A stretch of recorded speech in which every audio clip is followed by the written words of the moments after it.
educating adolescents about relationships and sexuality. So essentially the thing here is, how do we help young people understand what is going on with their minds and bodies? How can we help them deal with it in healthy ways and focus on their careers instead of getting distracted? That's the broad question. Yeah, see, as I said, I think I have already talked about this. There's nothing wrong in romance. Romance is needed. It adds creativity to somebody. It adds color to the life of an adolescent, but they need to understand it. And the steps which they take should not make significant difference to their long-term life. So that is what is more important rather than seeing it as a total taboo. I think that's where the difficulty of when I do workshops with adolescents, it's so different. You talked about your survey. I have done this, before we started our life skills work, we did a survey of the children, of the parents and the teachers and the administrators and experts. Children and parents and teachers, they do not match at all. Their needs and requirements are so different from the parents. For example, we are thinking of romance as a bad thing. No, not necessary. So we need to sort of talk about, yes, this is what is going to happen and this is what is going to sort of happen, but you need to become aware of it and the social media. And this, what I always say is, if you are going to tell the adolescent, they are not going to listen to you. It has to come from their own peers. So your workshops need to sort of set a stage to say, this is what we need to do. Yes, I will feel romantic. I will tell my friend that somebody is in love with you, but this is what somebody can do. It has to come from their peers. And when it comes, it is the most powerful thing. And I believe in that. I believe that if the answers come from the adolescents, which they already know, many of them know, we give a certain amount of input. For example, I know that it is, since I'm a doctor, I have no problems about addressing anything. I have addressed all these things in many, many forums. When you go to a boys' school or a girls' school, how many people do you think that I can, one of the activities is something about knowing your body is about masturbation. How many schools will talk about it? You tell me.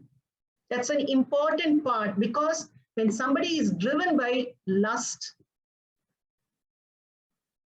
and that's and night falls in a boy, and masturbation is an outlet. How many schools will allow you to do that, Nirmal? You tell me, and you have about 106 people here. Has anybody been able to talk about this night falls and masturbation and the lust which leads to masturbation? So I guess some of these questions they're trying to find out is, how do we set up this environment, both at school, to enable this to happen? So for instance, for peer learning to happen, what should be done in the school or at home?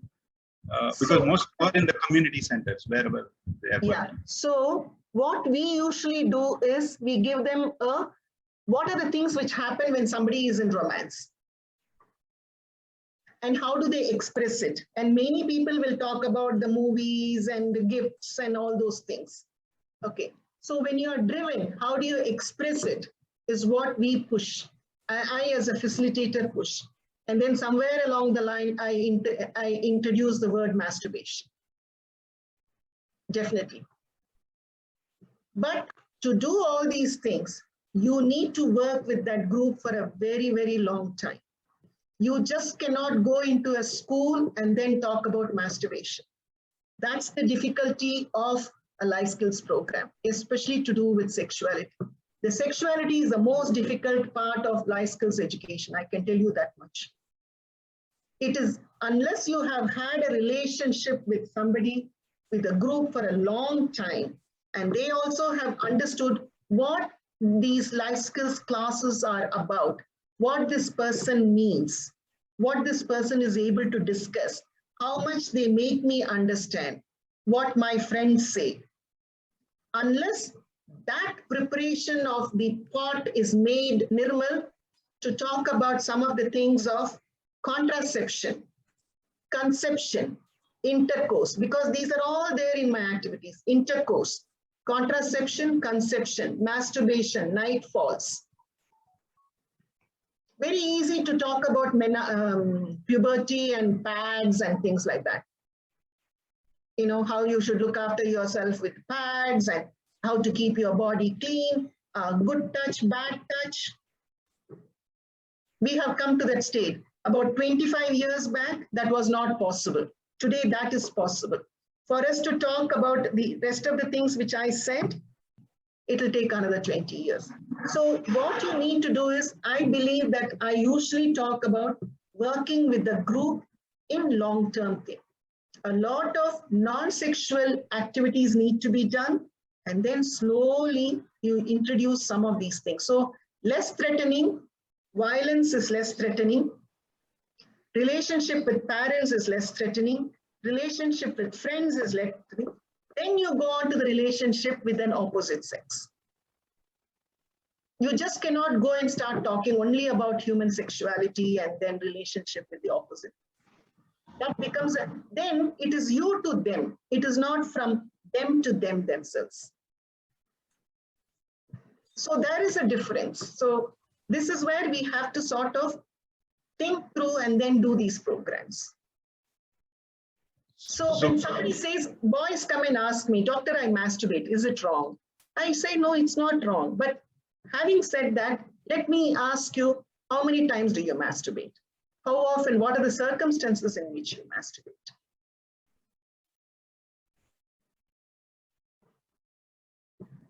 So these are all, because many people will talk about immediately about Hanuman and Vivekananda and then say these are wrong. And we have our calculations, isn't it? You know, 1 drop of semen is equal to some hundreds of drops of blood or something like that we have. There is a calculation for that. And they say it's bad and celibacy is good. I do not know whether that message will go to an adolescent. Sure. Thanks, Dr. Srikala. I think that answers how it has to be scaffolded. Yeah, it has to be scaffolded a lot by the same person. Sure. So in effect, start with simple activities which are nothing to do with sex, nothing yes. to do with, yeah, and nothing then to do with sex. That's the reason why we wrote a lot of academic activities, and we have academic activities at every level. We have 3 levels of activities, Nirmal, and at every level we have non-academic activities, we have nutritional activities, we have social response. These are all not at all threatening, and schools love our academic activities.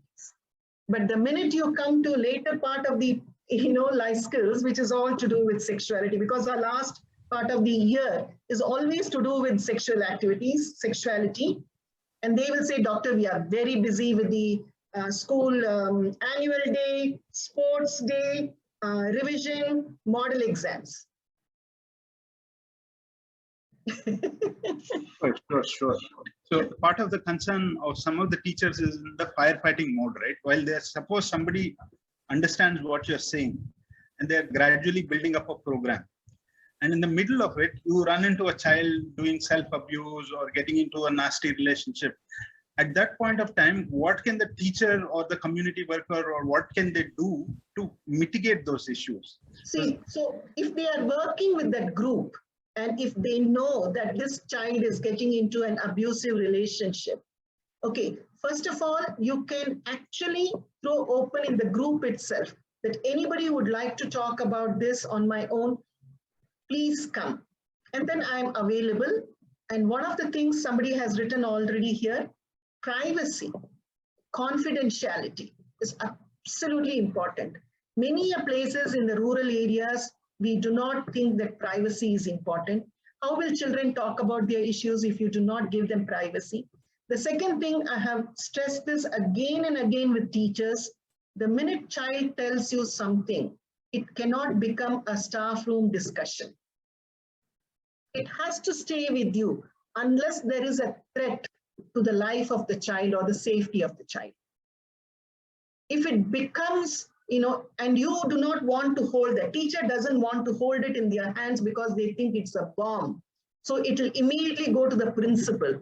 The minute it goes to the principal, it becomes a bigger issue, and the child is either given a TC or ousted or whatever it is, or shamed in front of other people.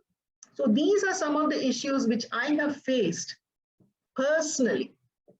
When I have done the e-group, people will come and talk with me. Teachers say that, well, I found it very difficult, so I went to the principal made it.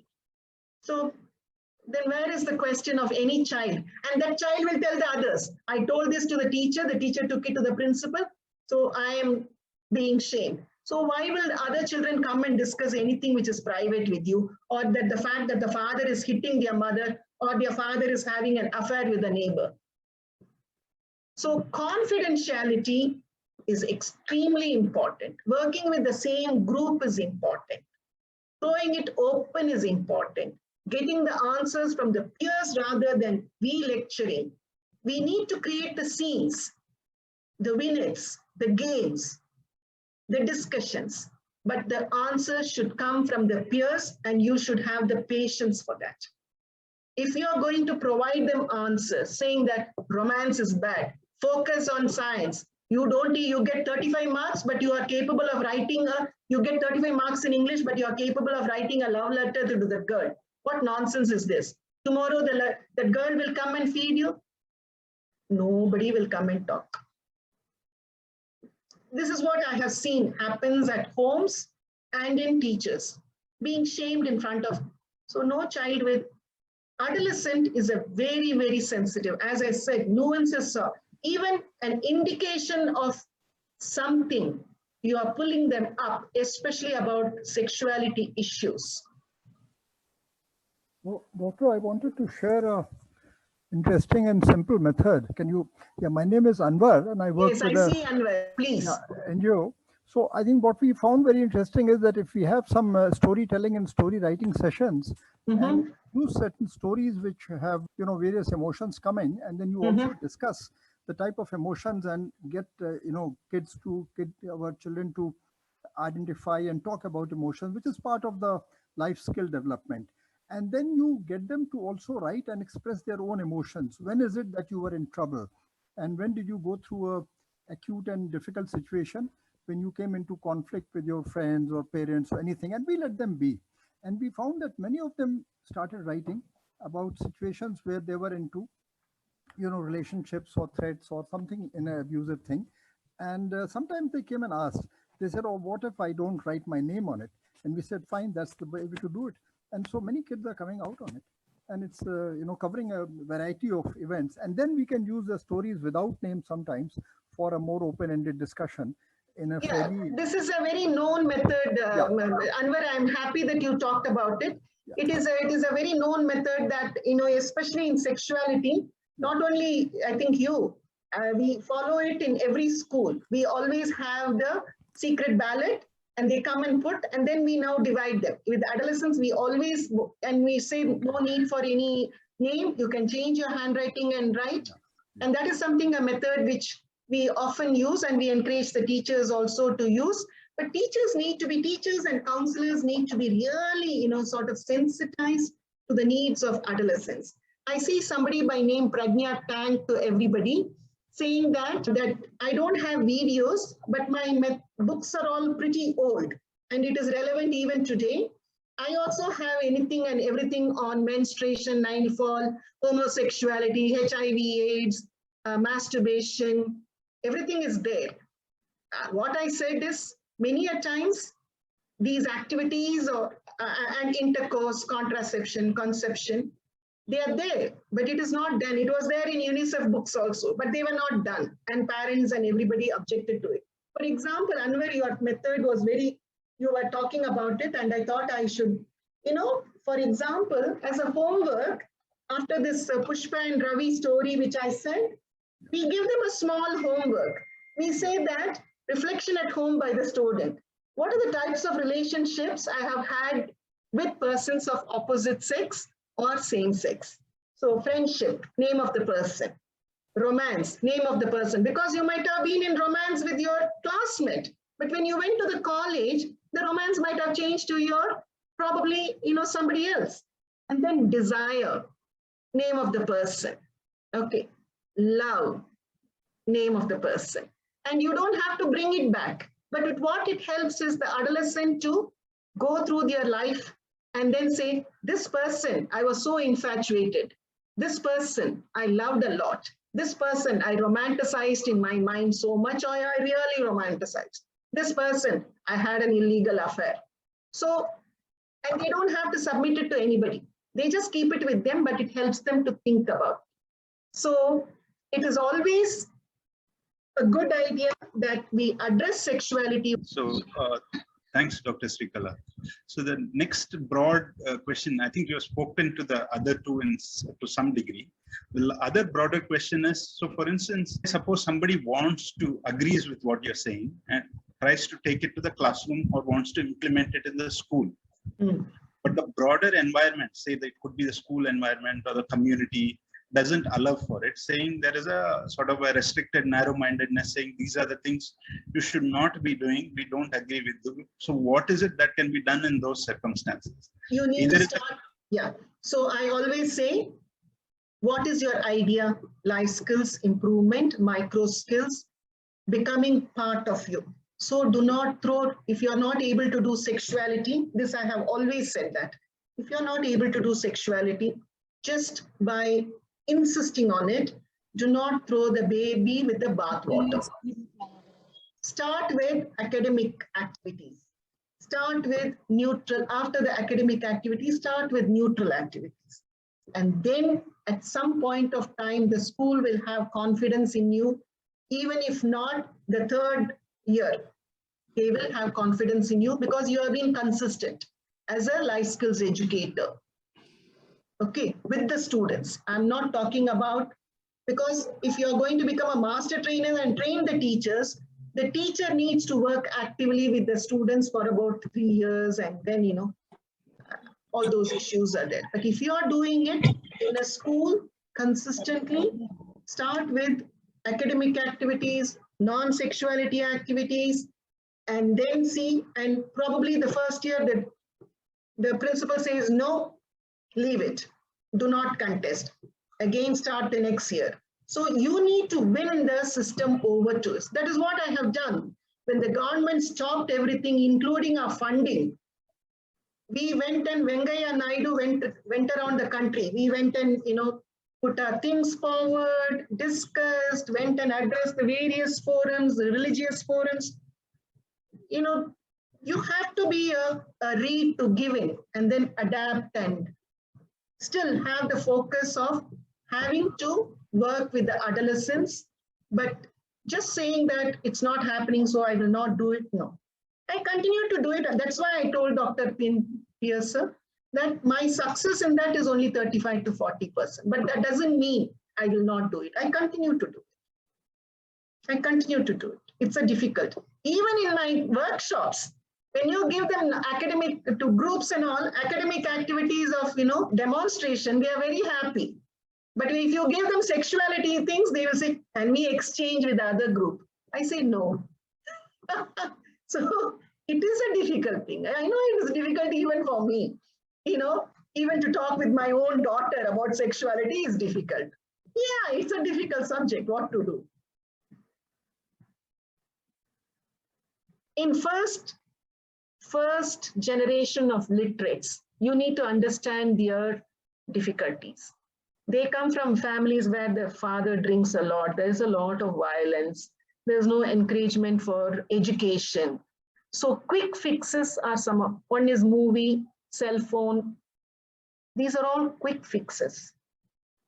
So if we are able to get them to support education in a manner where it is not stressful, which catches their attention and concentration, that would be a thing. Or if she has other strengths, if she is very good at certain, art making and things like that, and that could be encouraged as a sort of a vocation.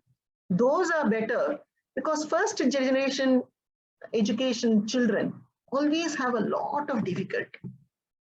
It's almost like you going to a country where you do not know the language at all and you try to live there. Everybody is speaking Greek and Latin, and you want, and your parents want you to excel, your parents or teachers want you to excel. And the quick fix is love and media.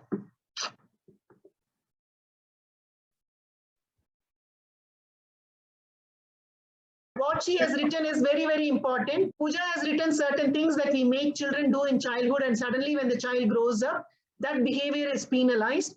Dancing to item numbers, kissing random stranger, asking kids in nursery, who's your boyfriend, girlfriend in childhood. But when the same child does it when he or she is an adolescent, the child's character is questioned. How do we, yeah, that's what. Confusing messages are very, very difficult. I totally agree with you. We need to have, parents and teachers need to sing the same song.